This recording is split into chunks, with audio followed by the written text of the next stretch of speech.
અમદાવાદ ફટાકડા factory blast case ઘટના સ્થળે સ્ટેટ એફએસએલની ટીમ પહોંચી હાથ ધરી ઝીણવટભરી તપાસ. બ્લાસ્ટનું કારણ જાણવા એફએસએલ ટીમે જપ્ત કર્યો દારૂગોળાનો જથ્થો. સમગ્ર વિસ્તારનું ડ્રોન કેમેરાથી કરાયું વિડીયો રેકોર્ડિંગ. અમરેલીના ખાંભા તુલસી શ્યામ રેન્જના રબારિકા ગામમાં સિંહે વૃદ્ધ પર કર્યો હુમલાનો પ્રયાસ. ઘરમાં ધાબળો ઓઢીને સૂતેલા વૃદ્ધ પર કર્યો હુમલો. માથામાં સામાન્ય ઈજા પહોંચતા સારવાર માટે ઉના ખસેડાયા. વન વિભાગે હાથ ધરી તપાસ. હવે અમદાવાદમાં દીપડાની દહેશત. ગુમામાં દીપડાની લટાર. સીસીટીવીમાં કેસ. શરણદીપ સોસાયટીમાં દીપડો આવી ચડતા શ્વાનોમાં ભાગદોડ. દીપડાની એન્ટ્રીથી સ્થાનિકોમાં ભયનો માહોલ. દીપડાને પકડી પાડવા વન વિભાગની ટીમ સક્રિય. ઉનામાં ચાંદીપુરાનો શંકાસ્પદ કેસ નોંધાયો. સોંદરડી ગામના 5 વર્ષના બાળકને સારવાર માટે દાખલ કરાયો. તાવ, ઉલટી, પેટમાં દુખાવો અને બેભાન હાલતમાં બાળકને હોસ્પિટલ ખસેડાયો. મહુવા ખાતે પ્રાથમિક સારવાર બાદ સરટી હોસ્પિટલના પીડિયાટ્રિક વિભાગમાં રિફર કરાયો.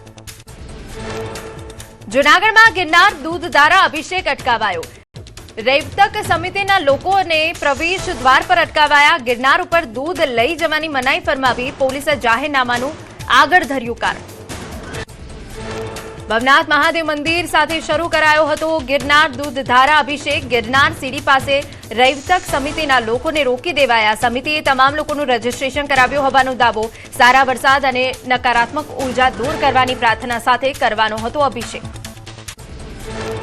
જૂનાગઢમાં ગિરનાર પર જાહેરનામાનું સરેઆમ ઉલ્લંઘન. 3 મહિલાઓએ જાહેરનામાનો ભંગ કરી ગિરનારની સીડીઓ પર 30 પગથિયા પાસે ચડાવ્યા લાડુ. પૂજાની વસ્તુઓ લઈ જવાની મનાઈ હોવા છતાં પોલીસની હાજરીમાં લાડુ લઈને કર્યો પ્રવેશ. સુરતના પાંડેસરામાંથી 14 લાખનું ટેન્કર ચોરાયું. પોલીસે 6 સભ્યોની છાતી ચોર ટોળકીને ઝડપી પાડી. ગેસ ડિલિવરી બોય, ડ્રાઈવર અને મજૂરો મળીને ચોરીનું કાવતરું રચ્યું. સીસીટીવી અને બાતમીના આધારે પાંડેસરા પોલીસે ઉકેલ્યો ચોરીનો ભેદ.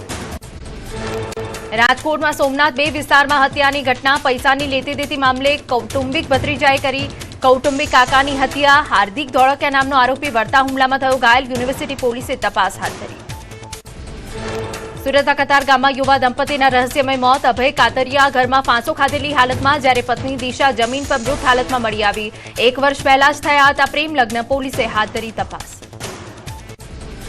સાપુતારામાં પોલીસની પ્રશંસનીય કામગીરી. ટેબલ પોઈન્ટ પર પ્રવાસી મહિલાની તબિયત લથડી.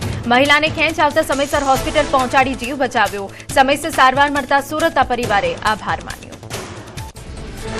અમરેલીના સરંભડામાં રેતી ચોરી સામે ગ્રામજનોનો આક્રોશ. સરંભડાની નદીમાં 10 ફૂટના ખાડા પડતા પીવાના પાણીની કટોકટી. શેત્રુંજી નદીના પટમાં રામધૂન બોલાવી આંદોલનનું એલાન. ભૂમાફિયાઓ સામે આખું ગામ એકજૂટ. ઇકો સેન્સિટિવ ઝોનમાં બેફામ રેતી ચોરી. સરંભડામાં ગેરકાયદેસર ખનન રોકવા ગ્રામજનો આરપારની લડાઈના મૂડમાં. મુંબઈ, અમદાવાદથી પણ યુવાનો ગામમાં ઉમટ્યા. સરંભડાના લોકો નદી વિસ્તારમાં સીસીટીવી અને ડ્રોનથી રાખશે વોચ. સુરત જિલ્લામાં મેઘરાજાની તોફાની બેટિંગ. બારડોલી, પલસાણા અને મહુવામાં ધોધમાર વરસાદ. જળબંબાકારની સ્થિતિ વચ્ચે મુખ્ય માર્ગો પાણી. બારડોલી સહિત સુરત જિલ્લાના અનેક ગામો પાણીમાં ગરકાવ. ભારે વરસાદથી નવસારી જળબંબાકાર. શહેરના અનેક વિસ્તારોમાં પાણી ભરાયા. ગટરિયા પાણી માર્ગો પર ભરાતા હાલાકી. શહેરના સ્ટેશન વિસ્તારથી દાંડી જતા માર્ગો પર ગટરના પાણી ભરાતા વાહન વ્યવહાર પર અસર. નવસારી અને જલાલપોર તાલુકામાં મેઘરાજાની ધબધબાટી. બંને તાલુકામાં આખી રાત વરસાદ પડ્યો. સારા વરસાદના કારણે ખેડૂતોમાં ખુશી. નવસારી શહેરમાં વરસેલા વરસાદના કારણે અમુક વિસ્તારોમાં પાણી ભરાયા. વલસાડમાં વહેલી સવારથી શહેર અને ગ્રામ્ય વિસ્તારોમાં વરસાદ. કપરાડા, ધરમપુર સહિત અન્ય તાલુકામાં મેઘમહેર. હળવાથી ભારે વરસાદથી ખેડૂતોમાં ખુશી.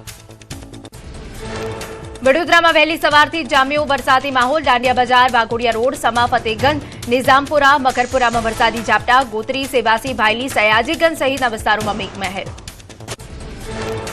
જૂનાગઢમાં મેઘરાજાની સતત બીજા દિવસે પધરામણી. શહેરમાં સાર્વત્રિક વરસાદી માહોલ. ભવનાથથી લઈ સમગ્ર વિસ્તારમાં ધીમેધારનો વરસાદ. જૂનાગઢવાસીઓની ગરમીમાંથી મળી રાહત.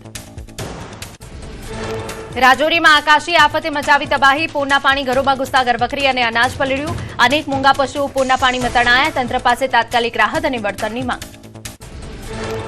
રાજૌરીમાં મનાવર નદીના પૂર વચ્ચે ભારતીય સેનાનો મોરચો. ધસમસતા પ્રવાહમાંથી 2 લોકોને ઉગારાયા. આકાશી આફતે લીધો એકનો ભોગ તો પીએચઈ વિભાગનો કર્મચારી હજુ પણ ગુમ. નુકસાનીનો આંક મેળવવા સર્વે શરૂ. રાજૌરીમાં આકાશી આફતનું તાંડવ. નવું બસ સ્ટેન્ડ પૂરમાં ગરકાવ થઈ દરિયામાં ફેરવાયું. અનેક વાહનો ક્ષતિગ્રસ્ત થયા. ધસમસતા પ્રવાહમાં વાહનો અને વેપારીઓનું સામગ્રી તણાઈ. બસ સ્ટેન્ડ વિસ્તાર જળમગ્ન થતા જનજીવન ઠપ. કિશ્તવાડના દચ્છનમાં કુદરતી હોનારત કિયાર વિસ્તારમાં વાદળ ફાટતા ખેતીની જમીન અને સંપત્તિને ભારે નુકસાન. ચિનાબ નદીની જળસપાટી વધવાની આશંકા. નીચાણવાળા વિસ્તારો એલર્ટ પર. પૂંછના સુરનકોટમાં ભારે વરસાદ બાદ તબાહી. મૃત્યુઆંક વધીને 11 થયો. 6 લોકો હજુ પણ ગુમ. સુરનકોટમાં મકાનો પર ધસી આવ્યો પથ્થર. કાટમાળનો જથ્થો.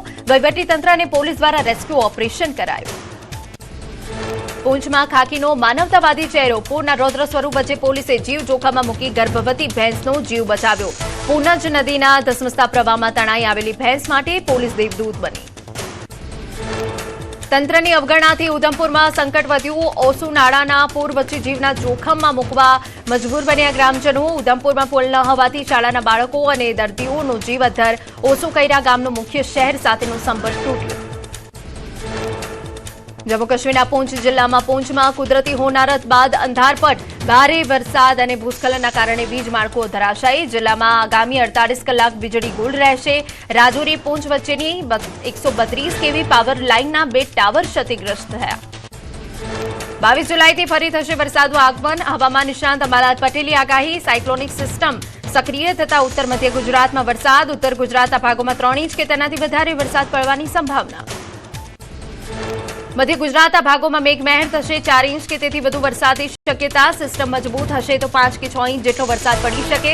હવામાન નિષ્ણાંત અંબાલાલ પટેલની આગાહી.